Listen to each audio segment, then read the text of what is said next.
Hello friends, Vicky Bajwa red dice cricket से हमेशा की तरह आपका थैंक्स, आपकी सपोर्ट का थैंक्स। आप ऐसे ही सपोर्ट करते रहिए। हम वीडियो लेके आते रहेंगे। हर वो इंफॉर्मेशन जो आप जानना चाहते हैं क्रिकेट इक्विपमेंट के रिगार्डिंग, हमारा प्रॉमिस है कि आपको सारी इंफॉर्मेशन प्रोवाइड की जाए जो एक्चुअल में बैट मेकिंग में यूज होती है, जो एक्चुअल में आपके कंसर्न में है, जो एक्चुअल में आपके पैसे बचा सके। हर वो इंफॉर्मेशन हम कोशिश करते हैं आप तक पहुंचाने की। आज का वीडियो भी कुछ उसी कड़ी को आगे बढ़ाने के लिए ही है कि आपके बहुत से क्वेश्चंस, बहुत सी क्वेरीज, बड़े क्वेश्चंस, बड़े क्वेरी का बड़ा वीडियो हो जाता है। आज का वीडियो छोटी छोटी कितनी क्वेरीज पाइल अप हो गई थी उसका मैंने एक लिस्ट बना के रखी हुई है। मैं आपको जो भी आपके कंसर्न है उसके ऊपर आज का वीडियो। सबसे पहला concern, round toe, square toe bat की टेक्निकली क्या फर्क होता है। ये स्क्वायर टो है, M S Dhoni round toe से खेलते थे। टेक्निकली ये सिर्फ फैशन है। इसका आपकी फील के ऊपर सब कुछ डिपेंड करता है। टेक्निकली ना बनाने में इसमें कोई फर्क है और ना ही खेलने की टेक्निक में इसका कोई फर्क पड़ता है। इस वजह से जो आप पसंद करते हैं आप वो वाली यूज कर सकते हैं। Round toe, flat toe is just a matter of feel. Technically, खेलने वाइज या बनाने वाइज इसका कोई फर्क नहीं है। दूसरा कंसर्न, मैं जी ओवल हैंडल यूज करना चाहता हूं क्योंकि मैं बॉटम हैंड बहुत ज्यादा यूज करता हूं, मेरा हाथ घूम जाता है। भाई ओवल हैंडल जो होता है वो बॉटम हैंड यूज ही नहीं होने देता। आप जब भी खेलते हो, ये ओवल हैंडल है। राउंड नॉर्मल हैंडल है, उससे आप प्रॉपर ग्रिप कर सकते हो। ओवल हैंडल सिर्फ उन प्लेयर्स के लिए है जो सारी क्रिकेट अपर हैंड से खेलते हैं। बॉटम हैंड बिल्कुल कम यूज होता है ओवल हैंडल में।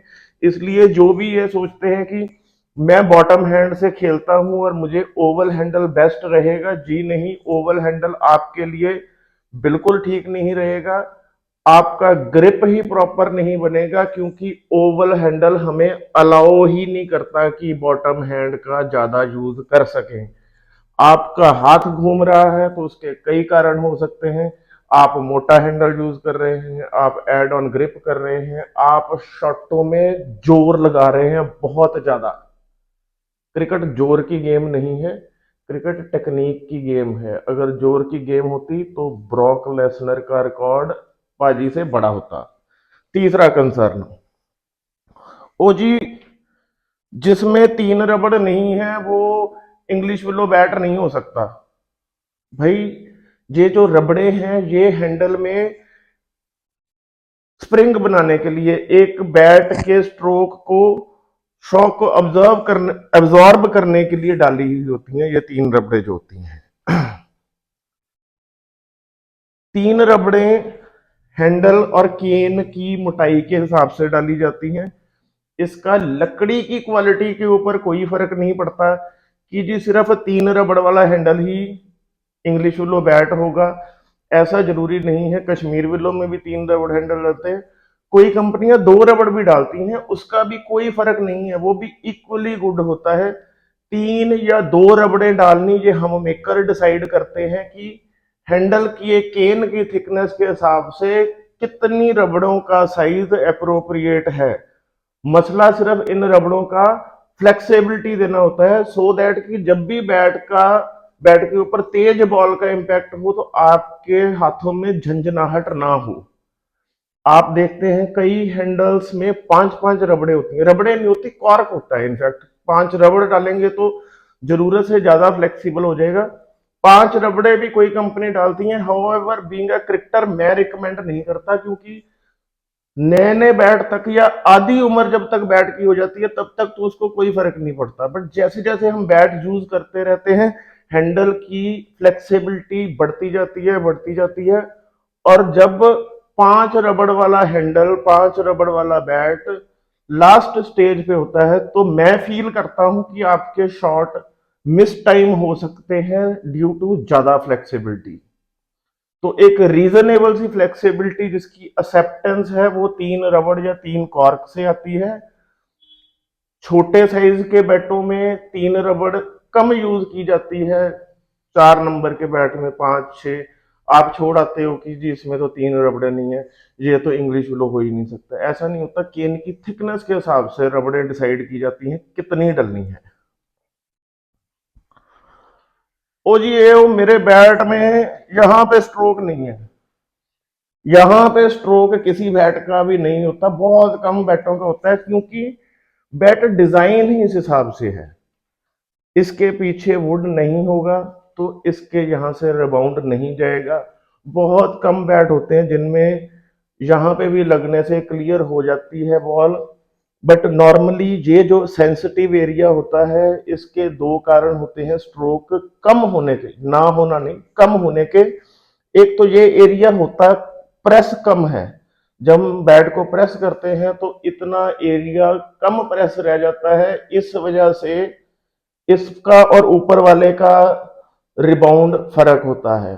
दूसरा, बैट का डिजाइन ऐसे है, इसके पीछे कोई वुड नहीं है, इस वजह से तकरीबन बैट्स में यहाँ पे स्ट्रोक कम होता है। आपका बैट कोई अलग नहीं है कि यहाँ पे स्ट्रोक नहीं है, यहाँ पे उम्मन बैट का शॉट होता ही नहीं है, और यहाँ पे बॉल आती भी नहीं है, आती है तो सिर्फ डक ही होती है, यॉर्कर को छिक्के नहीं लग जाते, नॉर्मली रुकती ही है बॉल।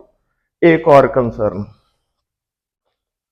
जो 3 4 वीडियो से सॉरी चला आ रहा है कि nurtured willow, natural English willow, वो लिखा नर्चर्ड विलो ही होता है। आजकल कई यूट्यूब जो बैट बेचने वाले हैं वो natural English willow, natural English willow, natural English willow, nurtured English willow, Kashmir willow ही होता है। भाई ज्यादा से ज्यादा आगे भेजिए, जब तक ये लगना हट नहीं जाना, मैंने खड़ा नहीं छोड़ना इसका। Nurtured willow, nurtured in India, English willow, nurtured in India, ये सब कश्मीर विलो होते हैं, कोई फर्क नहीं होता, कश्मीर विलो ही होते हैं। अच्छा, एक और कंसर्न, क्या जी जिन बैटों के ऊपर होलोग्राम और कंपनी की एम्बॉस्ड ग्रिप होती है, क्या वो भी डुप्लीकेट हो सकते हैं? हम कैसे जज करें कि कौन सा जो सप्लायर है वो ओरिजिनल बैट बेच रहा है? मैं बहुत वीडियो कर चुका हूं पायरेटेड बैट्स के ऊपर। मैं कहता हूं बाढ़ आई हुई है ब्रांड्स की, ऑनलाइन बेचने वालों की, और आपकी कंफ्यूजन बिल्कुल जायज है। बेचने वाले जो बंदे हैं वो बहुत अच्छे अच्छे हैं, बट जिस प्रपोर्शन में नकली बैट बेचने वाले पैदा हो चुके हैं, आपकी कंसर्न बिल्कुल वाजिब है। आप जजमेंट नहीं कर सकते, जिसने डुप्लीकेट बनाना है वो कंपनी के होलोग्राम क्या छोड़ो, printed toe guard, same sticker, same grip, सब कुछ बना लेता है। बहुत मुश्किल हो जाता है जज करना कि कौन सा ओरिजिनल है और कौन सा डुप्लीकेट है। और ये पिछले 2 3 सालों में नए नए ब्रांड्स की बाढ़ आ चुकी है। रीजन इसमें लगता कुछ नहीं है, मतलब करना क्या है, करना क्या है कि हम जैसे किसी मेकर से कांटेक्ट करना है, प्लेन बैट बाय करने हैं, मार्केट में हर जगह से आपको प्लेन बैट मिल जाते हैं, 25 30 हजार में आपके स्टिकर रेडी हो जाते हैं, ब्रांड बन गया। 40 50 हजार में आपने ब्रांड बना लेना है। आप एक्स क्रिकेटर हो, थोड़ा बहुत खेले हो, 50 जने आपके सर्कल में होंगे, 50 जनों की अलग अलग बैट बेच के आपने रीलें डाल देनी है, और आप ऐसे प्रेजेंट हो जाते हो जैसे बहुत बड़ा ब्रांड हो। और सोने पे सुहागा तब हो जाता है जब आप या मेरठ से बिलोंग करते हो या जलंधर से बिलोंग करते हो, तो अक्रॉस द वर्ल्ड सबको ये पता है कि ये 2 सिटी मशहूर हैं बैट मेकिंग में, क्रिकेट इक्विपमेंट मेकिंग में, तो ये तो जी सारे फैक्ट्री ओनर ही हैं। एक्चुअल बैट मेकर जलंधर या मेरठ में टिप्स पे गिने जा सकते हैं, बस इतने की हैं। और ब्रांड्स हजारों की लाइन लगी हुई है, क्योंकि लगता कुछ नहीं है। तो आपका सोचना, आपका कंसर्न होना बिल्कुल वाजिब है कि कैसे ये पता चले।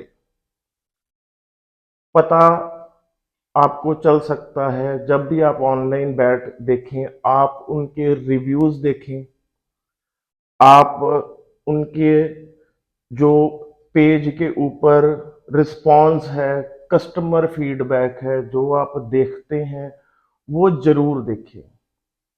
सबसे लास्ट में जो देखें वो प्राइस देखें। सबसे पहले उसकी क्रेडिबिलिटी देखें कि क्या वो ओरिजिनल बेच रहा है। थोड़े बहुत कमेंट की यार बैट टूट गया, इन्होंने रिस्पॉन्ड नहीं किया, ऐसे छोटे मोटे कमेंट्स नेग्लिजिबल हैं, बट इन जर्नल जो डुप्लीकेट बेचता है उसके कमेंट्स, उसके रिव्यूज बहुत अच्छे नहीं होते। आप हमेशा ट्रस्ट वर्दी यूनिट से बैट बाय करें, ट्रस्ट वर्दी पोर्टल से बाय करें, जिनके रिव्यूज अच्छे हैं, जिनको लोग पसंद करते हैं। हल्का फुल्का प्राइस उनका ज्यादा होगा, बट आप बी एश्योर्ड रहेंगे कि आप ओरिजिनल प्रोडक्ट बाय कर रहे हैं। होलोग्राम लगा हुआ था जी, प्रिंटेड ग्रिप थी, एम्बॉस्ड ग्रिप थी, टो गार्ड के ऊपर भी ब्रांड नेम लगा हुआ था, एम्बॉस्ड स्टिकर थे, सब कुछ हो जाता है। जिसने सोच लिया है ना कि भी मैंने नकली बनाना है, तो उसने बना ही लेना है। और समटाइम्स लुक्स वाइज तो वो ओरिजिनल को भी बीट कर जाते हैं। तो हमेशा बैट बाय करते टाइम ट्रस्टवर्दी पोर्टल को ही चुने, ट्रस्टवर्दी जो बेचने वाले हैं उनको ही चुने। हमारे साथ आपकी एक शिकायत ये है कि आप रिस्पॉन्ड नहीं कर रहे, आपके बैट बाय कहाँ से करें। मैं थोड़ा सा आपको क्लियर कर दूं कि हमारी प्रोडक्शन पिछले थोड़े टाइम से स्लो चल रही है। रीज़न बीइंग कि हम एक्सपैंड हो रहे हैं, हम बड़ा प्रेमिसेस कंस्ट्रक्ट कर रहे हैं। उस वजह से हमारा जो मेन फोकस है, हमारी जो बल्क मैन्युफैक्चरिंग है उसकी तरफ है। बट आई एम होपफुल कि अगले हफ्ते से आपकी सारी प्रॉब्लम्स हमारे रिगार्डिंग सॉर्ट हो जाएंगी, और आपकी कोशिश करेंगे हर क्वेरी पूरी की जा सके। इसी वजह से हमने वेबसाइट भी थोड़े टाइम के लिए क्लोज कर दी थी, रीज़न कि आपको कोई भी इनकन्वीनियंस ना हो। बट आई एम होपफुल कि अगले हफ्ते या 10 दिन में सारा कुछ स्ट्रीमलाइन हो जाएगा। आपको हमारे तरफ से, टीम रेड डाइस की तरफ से फुल रिस्पॉन्स मिलेगा।